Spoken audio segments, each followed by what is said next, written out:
রাজা কৃষ্ণচন্দ্র, আমি এসেছি রে। চোখ খুলে দেখো বাবা। কে কে কে আপনি? আমি স্বামী খটখটানন্দ। আমি জানতে পেরেছি তোর মনে সুখ নেই, তাই তো সেই সুদূর হিমালয় থেকে ছুটে এলাম। ও, আপনি কি করে জানলেন সাধু বাবা? ওরে পাগল ছেলের কথা শোনো। সন্তানের মনের কথা যদি জানতেই না পারি, তাহলে কিসের তপস্যা আর কিসের ধ্যান? কি জেনেছেন সাধু বাবা? 3 দিন ধরে মনে কোনো সুখ খুঁজে পাচ্ছি না, নানান রকম চিন্তায় জর্জরিত হয়ে রয়েছি। তার মধ্যে আজ 3 দিন হলো রানী বাপের বাড়ি গিয়ে রয়েছে। সুখ কি তোর একার? এই মায়ার সংসারে সুখ খুঁজে পাবি কি করি? তোর যে তপস্যার সময় হয়েছে বাবা। শোন, এই পাথরটা ধর। আমি যোগ বলে এই মন্ত্রপুত পাথর পেয়েছি। কাল পূর্ব দিকের নদীর পাড়ে এই মন্ত্রপুত পাথর স্থাপন করবি। আমি চাই তুই নিজে এই পাথরের আরাধনা করিস। তাই ওইখানে এক কুটির বানিয়ে তুই একা থাকবি। একা? আর রানী? সংসারে দুঃখ ছাড়া আর কিছুই নেই। তোর আসলে সুখ লুকিয়ে আছে ওই মন্ত্রপুত পাথরে। এই পাথর তোর মনে সুখ ফিরিয়ে আনবে আর এই গোটা রাজ্যে শান্তি বজায় রাখবে। ঠিক আছে বাবা।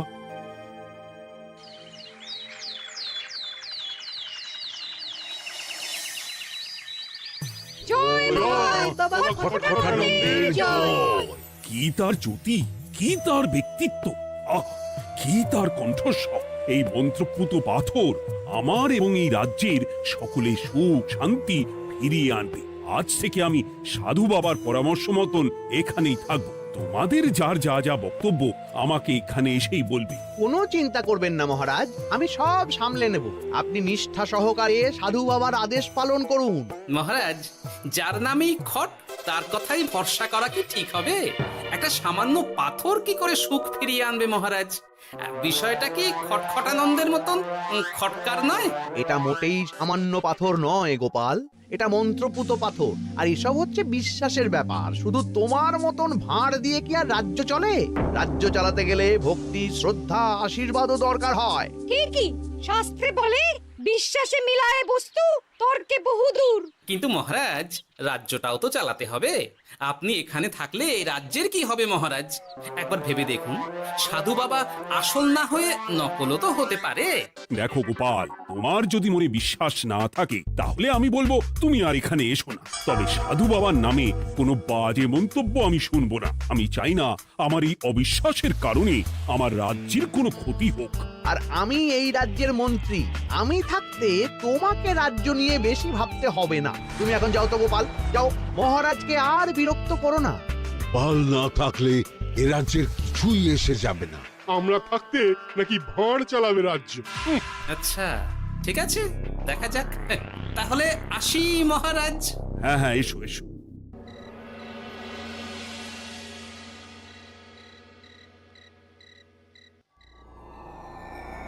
মহারাজ, রানী, তুমি ফিরে এসেছো? এ আমি কি শুনছি মহারাজ? আপনি নাকি প্রাসাদে ফিরবেন না ঠিক করেছেন? হ্যাঁ রানী, তুমি ঠিকই শুনেছো। আমি আর প্রাসাদে ফিরবো না। আমি এখানে থেকে ওই মন্ত্রপুত পাথরের আরাধনা করব। কে না কে এসে আপনাকে বলল আর আপনি প্রাসাদ ছেড়ে এই কুটিরে থাকবেন? আপনার শরীর খারাপ করবে মহারাজ, আপনি ফিরে চলুন। কে না কে নয় রানী, স্বামী খটখটানন্দ খুব বড় সাধু। উনি যোগ বলে আমার দুঃখের কথা জানতে পেরে সেই হিমালয় থেকে ছুটে এসেছেন আমাকে ওই পাথর দিতে। তুমি আমায় ফিরতে জোর করো না রানী। আর আপনার রাজ্য, আপনার প্রজারা, তাদের কি হবে মহারাজ? সে নিয়ে তুমি ভেবো না রানী। আমি এখানে বসেই মন্ত্রীকে দিয়ে সবটা সামলে নেব। তাহলে আমিও আপনার সাথে এখানে থাকবো। আপনাকে ছাড়া আমি প্রাসাদে ফিরবো না। তা হয় না রানী, সাধু বাবা আমাকে একা থাকতে বলেছেন। এসব ধ্যান যোগ আরাধনা একা করতে হয়। গোপাল সবটা জানে মহারাজ। আহ, আমার সামনেও নাম করবে না রানী। গোপালের কত বড় সাহস তুমি ভাবো একবার। ও বলে সাধু বাবা ভণ্ডও হতে পারে। আমার তখন ইচ্ছা করছিল ওর মাথার যে কটা চুল আছে সেটাও ছিঁড়ে নিতে। না না না, আমি আর গোপালের মুখ দেখতে চাই না। আপনি উত্তেজিত হবেন না মহারাজ, আপনি বিশ্রাম করুন, আমি আবার কাল আসবো।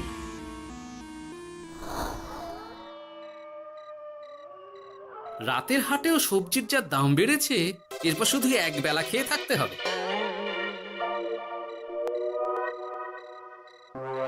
কি হে ভোলা, বাড়ি না গিয়ে এখানে বসে আছো কেন?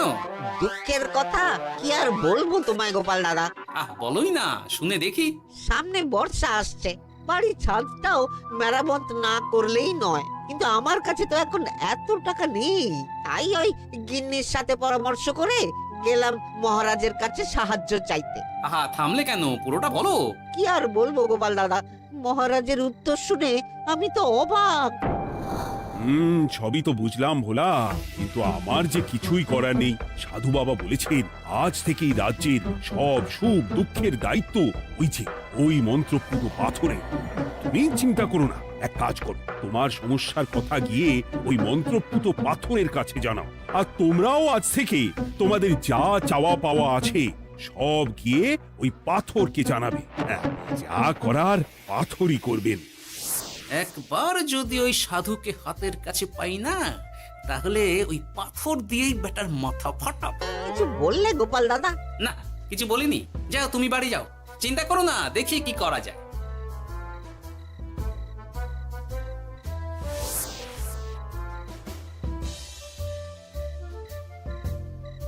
কি ব্যাপার, এত রাতে বটা ঘটা মন্ত্রীর বাড়িতে কি করছিল? কি বটা ঘটা, আজকে মন্ত্রী মশাইয়ের বাড়ি খাওয়া দাওয়া ছিল? খাওয়া ছাড়া কি অন্য কিছু আসে না তোমার মাথায়? চ চ চ, আমাদের অনেক কাজ আছে, চ। আরে এত তাড়া কিসের? বাবা, বটা ঘটার এত কি গুরুত্বপূর্ণ কাজ যে একেবারে ছুটে পালালো? না, ব্যাপারটা তো সুবিধের ঠেকছে না।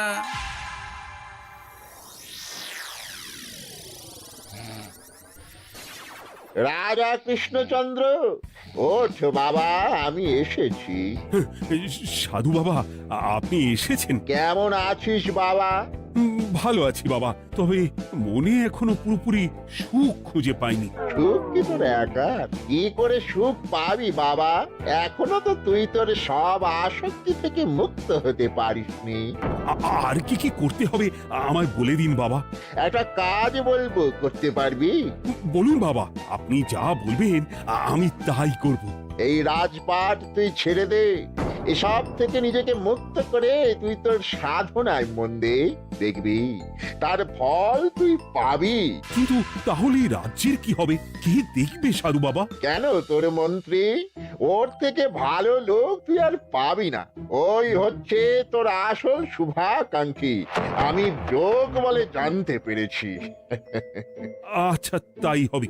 আর আর ওই গোপালটাকে যদি পারেন একটু সাহায্য করবেন বাবা। ওই তুচ্ছ গোপালকে নিয়ে তুই চিন্তিত হোস না, ওরে বুড়ি মন্ত্রী মশাই ফাটাবে। তুই যা, ঘুমো।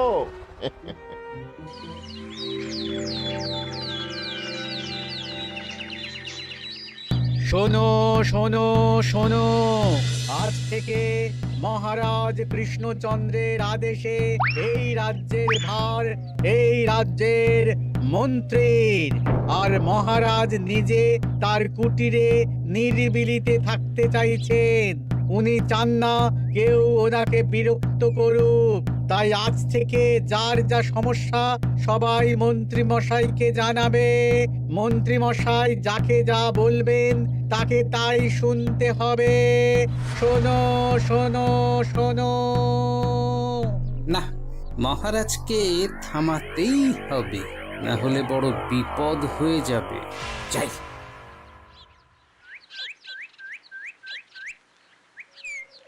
মহারাজ, এই ভুল আপনি করবেন না। মন্ত্রীর হাতে রাজ্যের ভার দিলে রাজ্যের সর্বনাশ হবে মহারাজ। দেখো গোপাল, আমি যেটা করেছি সেটা ঠিক বুঝেই করেছি। আমার সিদ্ধান্ত আর বদলাবে না। আর এই বিষয় নিয়ে আমি তোমার সাথে কথাই বলতে চাই না। মহারাজ, গ্রামবাসীরা আপনার এই সিদ্ধান্ত খুশি মনে মেনে নেয়নি। সবার কথা একবার ভেবে তারপর সিদ্ধান্ত নিন মহারাজ।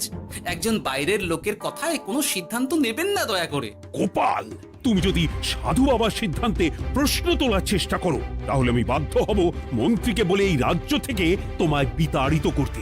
একজন সেই হিমালয় থেকে আমাদের উপকার করতে এলো আর তুমি তার বিরুদ্ধেই কথা বলছো। ছি ছি গোপাল, ছি।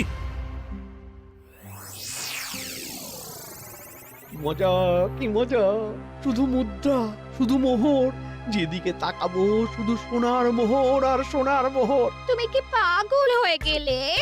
এখন হইনি গিন্নি, তবে এবার সত্যি সত্যি হয়ে যাব। এত সোনার মোহর একসাথে হাতে পেলে কেউ কি সুস্থ থাকতে পারে? আর বেশি দিন বাকি নেই যখন কৃষ্ণনগরের কোষাগারের মালিক হব আমি। আর মহারাজ, মহারাজকে ছেড়ে দেবেন? চিন্তা নেই, মহারাজ কিছুই করতে পারবেন না। তিনি এখন সাধু বাবার আদেশে পাথরের আরাধনায় ব্যস্ত। আর প্রহরীরা, তারা কিছু বলবে না? প্রহরীরা তো এখন আমার গোলাম। মন্ত্রীমশাই, মন্ত্রীমশাই, আমরা এসেছি। ওই তো ওরা চলে এসেছে। ওরা কি করবে? ওরাই তো কোষাগার লুট করতে আমায় সাহায্য করবে। রাজ কোষাগার হবে শুধু আমার, আমার, আমার।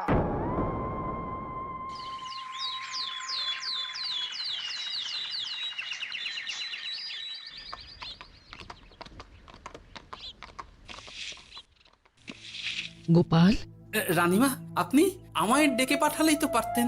রাজ্যটার যে কি হবে গোপাল? মহারাজের উদাসীনতায় মন্ত্রী তো সব লুটে পুটে একাকার করে ছাড়বে। তুমি কিছু একটা করো গোপাল। সে তো আমিও বুঝতে পারছি রানীমা, কিন্তু হাজার চেষ্টা করে ও মহারাজকে বোঝাতে পারছি না। মহারাজ সাধু বাবার পাল্লায় পড়ে আর কিছুই বুঝতে চাইছেন না। এই রাজ্য আর মহারাজকে একমাত্র রক্ষা করতে পারবে তুমি গোপাল। কিছু একটা করো। কি হয়েছে, তোমরা হট্টগোল করছো কেন? তুমি আর একটা বিহিত করো গোপাল দাদা, আমরা তো আর থাকতে পারছি না। তুমি এর এক বিহিত করো গোপাল। আচ্ছা, কি হয়েছে বলবে তো? মন্ত্রী মশাই সবার কাছ থেকে অগ্রিম কর চেয়েছে। সে প্রহরী পাঠিয়ে সবার বাড়ি বাড়ি বলে এসেছে দুদিনের মধ্যে অগ্রিম কর না দিলে সবাইকে ধরে কারাগারে ভরে দেবে। একে তো আমরা কোনো সাহায্য পাচ্ছি না, তার উপর আবার এই জুলুম কি করে মেনে নেব বলো তো গোপাল দাদা? আমাদের বাঁচাও গোপাল দাদা, আমাদের বাঁচাও, না হলে এই মন্ত্রীর জুলুমে আমরা সবাই মারা যাব। হ্যাঁ গোপাল, তুমি পারবে। কিছু একটা করো গোপাল, এই রাজ্যটাকে বাঁচাও। না, আর নয়, এবার এর একটা বিহিত করতেই হবে। শোনো, তোমরা সব নিজের নিজের বাড়ি যাও, আমি দেখছি কি করা যায়। মন্ত্রী দুদিনের মধ্যে কর চাইছে কেন? ওর আসল উদ্দেশ্য কি? না, বিষয়টার খোঁজ নিতে হচ্ছে। পুটি, এই পুটি। গোপাল দাদু, তুমি? শোন, একটা কাজ আছে বুঝলি, বটা ঘটার উপর নজর রাখতে হবে। পারবি তো? হ্যাঁ হ্যাঁ দাদু, এটা আর কি এমন কাজ? এই তোর হাতে ওটা কি রে? ও এটা পুতুল, বাবা এনে দিয়েছে। পাথরটা খুব চেনা চেনা লাগছে, কোথায় যেন দেখেছি। কোথায়? রে, সাধু বাবার দেওয়া পাথর। আরে এটা একই পাথর মনে হচ্ছে। এই তোর বাবা এটা কোথায় পেয়েছে রে? তা তো জানি না, তবে শুনেছি পাশের গ্রামে। বাহ, পাথরগুলো দেখতে তো খুব সুন্দর। এই সব পাথর তোমার? আজ্ঞে হ্যাঁ, আমি এই পাথরের মূর্তি বানাই। এই পাথর কি তুমি বিক্রি করো? না না, শুধু পাথর তো বিক্রি করি না। এটা কি? ও, ওটা আমি আমার সব পাথরের একটা চিহ্ন দিয়ে রাখি। এতে বোঝা যায় যে এই পাথরের মূর্তি আমার তৈরি। বাহ, চমৎকার কাজ করেছো। তোমাকে যে কি বলে ধন্যবাদ দেব তুমি জানো না। কৃষ্ণনগরের কত বড় উপকার তুমি করলে। গোপাল দাদু, ও গোপাল দাদু, গোপাল দাদু, গোপাল দাদু। কি ব্যাপার, এত সকাল সকাল ভালো খবর এনেছিস মনে হচ্ছে? শুধু ভালো নয় দাদু, একেবারে গরম খবর। দাদু, রহস্য আমরা ফাঁস করে ফেলেছি দাদু। বলিস কি রে? শুনি শুনি। কাল রাতে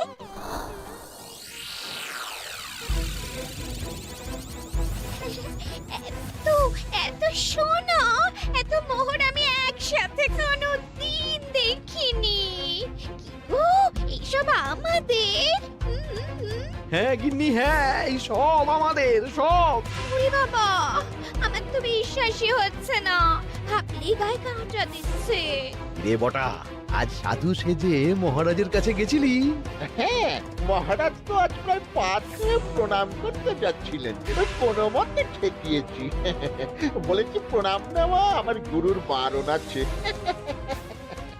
আর আমি তো আজ এমন ধোঁয়া দিয়েছি যে মহারাজ একেবারে কেসে কেসে অস্থির। আর মাত্র 2 দিন, এই 2 দিন খেলাটা চালিয়ে যেতে পারলেই কেল্লা ফতে। আচ্ছা, এবার আমার কাছে পুরো বিষয়টা পরিষ্কার হলো। বাহ, তোরা দারুণ কাজ করেছিস রে। এবার শুধু আজ রাতে প্রমাণটা পেলেই হয়ে যাবে।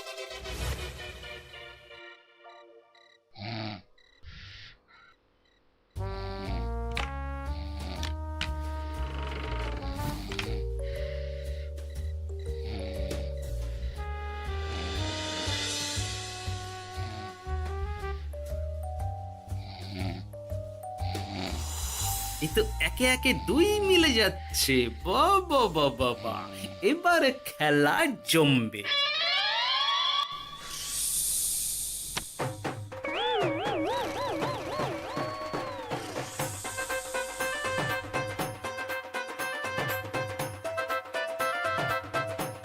এই ঘটা ঘটা রে, এই ঘরে এত ধোঁয়া এলো কি করে রে? সত্যিই তো, এত ধোঁয়া এলো কি করে? ঘরে কি আগুন লাগলো নাকি রে? এই বটা, ওটা কি রে? হ্যাঁ, এ তো ভূত। আমরা তো কিছু করিনি। আমরা কিছু করিনি, বিশ্বাস করো ভূত দাদা, আমরা কিছুই করিনি। তোরা আমাদের পূর্বপুরুষের প্রস্তর খণ্ড নিয়ে এসেছিস, তোদের এত বড় সাহস! আজ আমরা তোদের ঘর মটকাবো। আমরা কোনো খণ্ডমণ্ড নিইনি ভূত দাদা। এই কথা, তুই কি ওনাদের কোনো খণ্ড এনেছিস?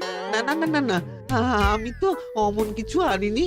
আমার মনে হয় ওই আপনাদের কোথাও একটা ভুল হচ্ছে। মহারাজকে ওই পাথর তোরা কোথা থেকে এনে দিয়েছিস? ওটাই আমাদের প্রস্তর খণ্ড, আমাদের 5 পুরুষের সম্পত্তি। ওটা তো আমরা পাশের গ্রামে এক মূর্তি কারিগরের থেকে চুরি করে এনেছি। আপনারা যান না, যান, ওই কারিগরের কাছে ওরকম অনেক পাথর আছে। আমাদের ওটাই চাই। ও বাবা, উনি আবার কে? আমাদের দাদু, 3য় পুরুষ। ও দাদু, এই চুরি ভূত দাদু, ওটা আনতে গেলে না মন্ত্রী মশাই আমাদের খুব মারবে। খা, ওদের মুন্ডু চিবিয়ে খা। না না, ওরকম করবেন না দাদু ভূত, তাতে আমাদের খুব লাগবে। তাহলে বল, মন্ত্রীর আসল উদ্দেশ্য কি? 2 দিন পর ও কি করবে? 2 দিন পরে মন্ত্রী মশাই কোষাগার লুট করে এই রাজ্য থেকে পালাবেন। এবার এবার আমাদের ছেড়ে দিন দাদু ভূত। তোদের ছাড়তে পারি একটাই শর্তে। বলুন বলুন।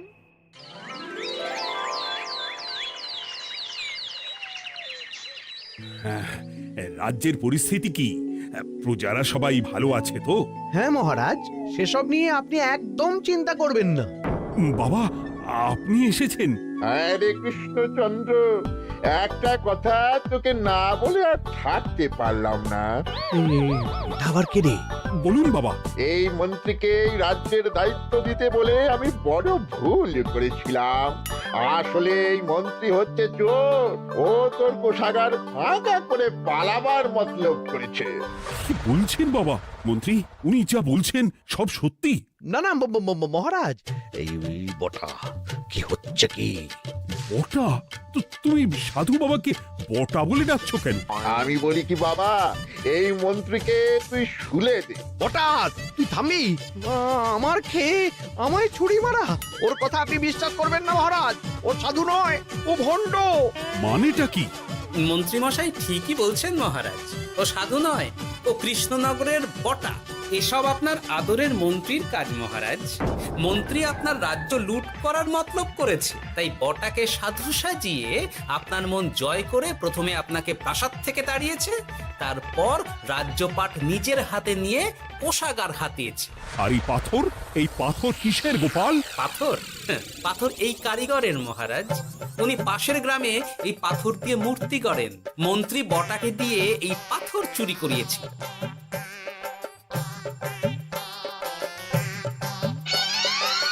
ওই পাথর আমার মহারাজ। আমি তোমায় ছাড়বো না মন্ত্রী, তোমায় আমি শুলে দেব। প্রহরী, প্রহরী! কেউ আসবে না মহারাজ। প্রহরীরা এখন আমার কথা ছাড়া আর কারোর কথা শুনবে না। আমি এখন আপনাদের সামনে দিয়ে আপনার কোষাগার নিয়ে চলে যাব, আর আপনারা শুধু দাঁড়িয়ে দাঁড়িয়ে দেখবেন। রে ন্যাপলা পুঁটি গুলটে, মন্ত্রীকে বেঁধে ফেল। এত সোজা নয় গোপাল, দেখবে? প্রহরী, প্রহরী! চেঁচান চেঁচান, আরো জোরে চেঁচান, কিন্তু ফল হবে না। আপনার প্রহরীরা সব গ্রামবাসীর হাতে বন্দী। আমায় ছেড়ে দিন মহারাজ, আমার ভুল হয়ে গেছে। এমন ভুল আমি আর করবো না মহারাজ, আমায় ছেড়ে দিন। ছেড়ে দেব? তোমার ব্যবস্থা আমি করছি। কিন্তু গোপাল, আমার মনের সুখের কি হবে? আমি কি আর সুখী হতে পারবো না? কেন পারবেন না মহারাজ? রাজার আসল সুখ তো তার প্রজার সুখে। একদম ঠিক কথা বলেছে গোপাল। প্রজার সুখেই রাজার সুখ। ঠিক গোপাল, ঠিক। তুমি না থাকলে যে আমার কি হতো? জয় গোপালের জয়! জয় গোপালের জয়।